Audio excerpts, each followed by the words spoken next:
आपल्या आवडत्या गायकाच्या किंवा संगीतकाराच्या गाण्याबद्दलच्या आपल्या भावना वेगवेगळ्या असतात. एखाद्या गायकाचं गाणं ऐकल्यानंतर त्याला आत्ताच्या आत्ता जाऊन कडकडून मिठी मारावी असं आपल्याला वाटत असतं, तर एखाद्या बुजुर्ग गायकाचं गाणं ऐकल्यानंतर यांचे पाय धरावेत अशा इच्छा मनातून जागृत होतात. अशाच दोन दिग्गज गायकांनी अजरामर केलेलं गीत घेऊन आपल्या समोर येत आहेत. टाळ्यांनी स्वागत करूयात प्रशांत दामले आणि अजय पुरकर. कानडा राजा पंढरीचा, कानडा राजा पंढरीचा, वेदा नाही नाही कळला, वेदा नाही नाही कळला, अंतपार याचा कानडा राजा पंढरीचा, कानडा राजा पंढरीचा.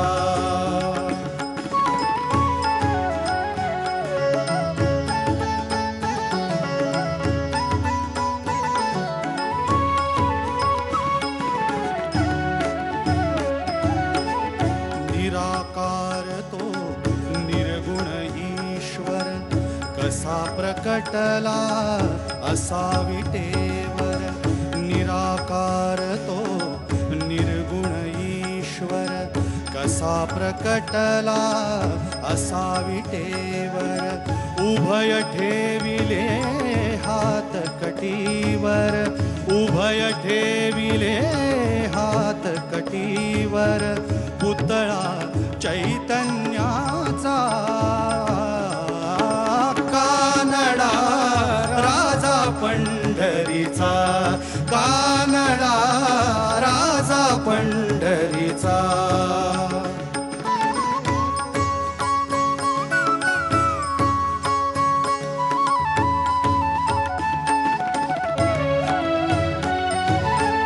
परब्रह्म हे भक्तासाठी, परब्रह्म हे भक्तासाठी. मुके ठाकले भीमे काठी, मुके ठाकले भीमे काठी. उभा राहिला भाव सावयव, उभा राहिला भाव सावयव. जणू की पुंडलिकाचा, कानडा राजा पंढरीचा, कानडा राजा पंढरीचा.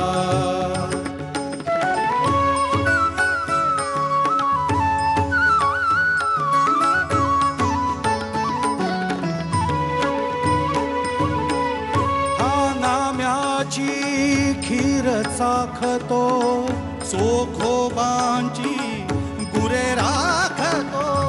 हा नाम्याची खीर चाखतो, चोखोबांची गुरे राखतो.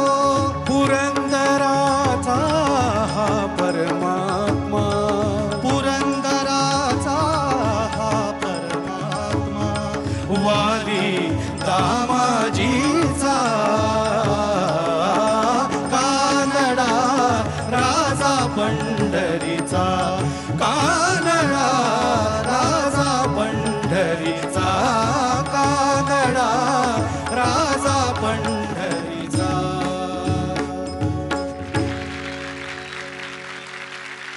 वाह, दोघांचंही कौतुक. खूप छान गाणं झालं. अजय, तुमचं विशेष कौतुक अशासाठी की तुम्ही आधीच्या गाण्यात जे मी सांगितलं ते लगेच पुढच्या गाण्यात तुम्ही बदललेलं दिसलं, की तुम्ही आवाज आता स्वतःचा आवाज स्वतः शोधून लावला तसं वाटलं. हो, आणि खूप प्युअर अजय पुरकरांच्या आवाजात तुम्ही गायला. थँक्यू. प्रशांतजी, तुम्ही पण मस्तच गायला. इनफॅक्ट मला असं वाटतं की तुम्हाला पहिला अंतरा जेव्हा तुम्हाला मेजर गायला मिळाला पहिल्यांदा, म्हणजे दुसरा अंतरा तुम्ही गायलात, तर त्या अंतऱ्यामध्ये तुम्हाला सूर मिळायला थोडा वेळ लागला. म्हणजे ज्या वेळेला सम आली, म्हणजे क्रॉस लाईन आल्यानंतर तुम्ही परत ज्यावेळेला समेवर आलात, तर त्या वेळेला तो सूर हातात आला. तोपर्यंत सुराला गाणं असं असं जात होतं जरासं. त्याच्यानंतर मात्र खूप सुंदर झालं. कौतुक, खूप दोघांचं कौतुक. मजा आली. थँक्यू. Thank you thank you. गाणं छान झालं. प्रशांतच्या आवाजातली गंमत मला असं वाटतं की तो भाव इतका छान देतो आणि सूरही देतो, भावही देतो. आणि थेट भिडतं. अजयच्या बाबतीत मला थोडं एक वजा दोघांमधली गोष्ट अशी की थ्रो जरा कमी पडतो तुझा असं नेहमी. आता तू एरवी मी तुला मागे पण सांगितलं होतं की तू बघून वाचून गाण्यापेक्षा जरा दिलास तर थ्रो जास्त मिळेल गाण्याला. शक्यतो गाणं पाठ केलेलं बरं असतं. आता ह्यानी कबूलच केलेलं आहे सगळ्यांच्या देखत की मी गाणं पाठवत स्वप्नामधून, त्यामुळे त्याला सांगण्याचा अर्थ नाही. पण अजय, तू त्याच्यापेक्षा वयाने लहान आहेस, तुझं पाठांतर जास्त चांगलं असेल म्हणून तुला सांगते की गाणं पाठ करून म्हण. त्याचं गाणं पाठ होतं, तो उगाच कागद होता म्हणून तो बघत होता. ठेका वाजायला लागला कीच भक्त सगळे असे रंगून जातात. त्यामुळे ती एक मजा ह्या गाण्यातली आहेच. आणि दोघांनी अमर करून ठेवलेलं गाणं तुम्ही आम्हाला सुलभ करून गाऊन दाखवलं. छान मजा आली. थँक्यू. प्रशांत दादा, तसा एकंदरीत तुमचा लाईट गाण्याकडे एक कल आहे.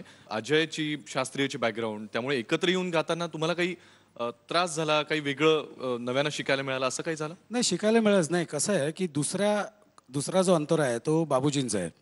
पहिला अंतर वसंतरावांचा आहे. म्हणजे सगळ्या हरकती ह्याने घ्यायच्या. हे पहिल्यांदाच गाणं ऐकल्यावरच ठरवलं की म्हणजे त्यांनी मला SMS केला, Safe game. मी फडके तू वसंतराव. काय नाही, गंमत अशी आहे की प्रयत्न करायला हरकत नाही, पण या स्टेजवरती मी प्रयत्न करून जर फेल गेलो तर हाही फेल आणि मीही फेल, दोघेही फेल नको.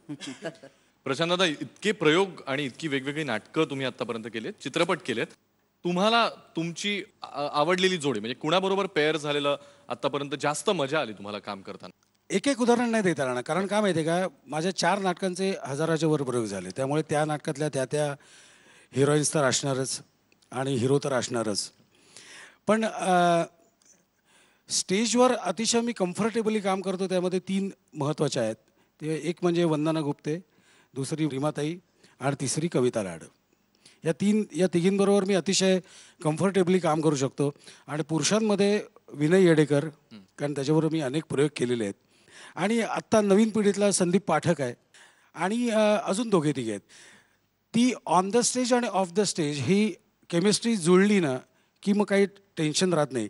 कारण वंदनाताईचं जे अभिनयाची शैली आहे ती जरा जास्त आक्रमक आहे. ती म्हणजे ती सोडत नाही, हसत नाहीत कसे असं ती मी स्टेजवर फार हवरेपणा करतो. आम्ही समजा शस्त्र खाली ठेवायचा विचार जरी मनात आला तरी आमच्या लगेच चेहऱ्यावर येतो. ते तिला कळतं, नीट कर, ते स्टेजवर तिचं सुरू होतं. म्हणजे अतिशय आक्रमक आहे ती, स्टेजवर अतिशय आक्रमक आहे. त्यामुळे तिच्याबरोबर काम करणं एक वेगळा चॅलेंज आहे. आणि आपण सतत अँटेने आपले वर राहावेच लागतात. आणि रीमाताईची गोष्ट वेगळी आहे. रीमाताई सगळ्यांबरोबर आणि अतिशय सांभाळून सगळ्या ह्याला सांभाळ त्याला सांभाळ असं सांभाळून काम करते. आणि कविता लाडची ॲक्टिंग स्टाईल वेगळी आहे. ती सुद्धा रीमाताईची जरा खालची आवृत्ती आहे. पण ती सुद्धा अटॅकिंगच काम करते. तिलाही पाट्या टाकलेल्या चालत नाहीत.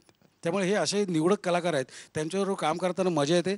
आणि मला असं वाटतं म्हणूनच माझी एनर्जी टिकून आहे या लोकांबरोबर काम करतो म्हणून.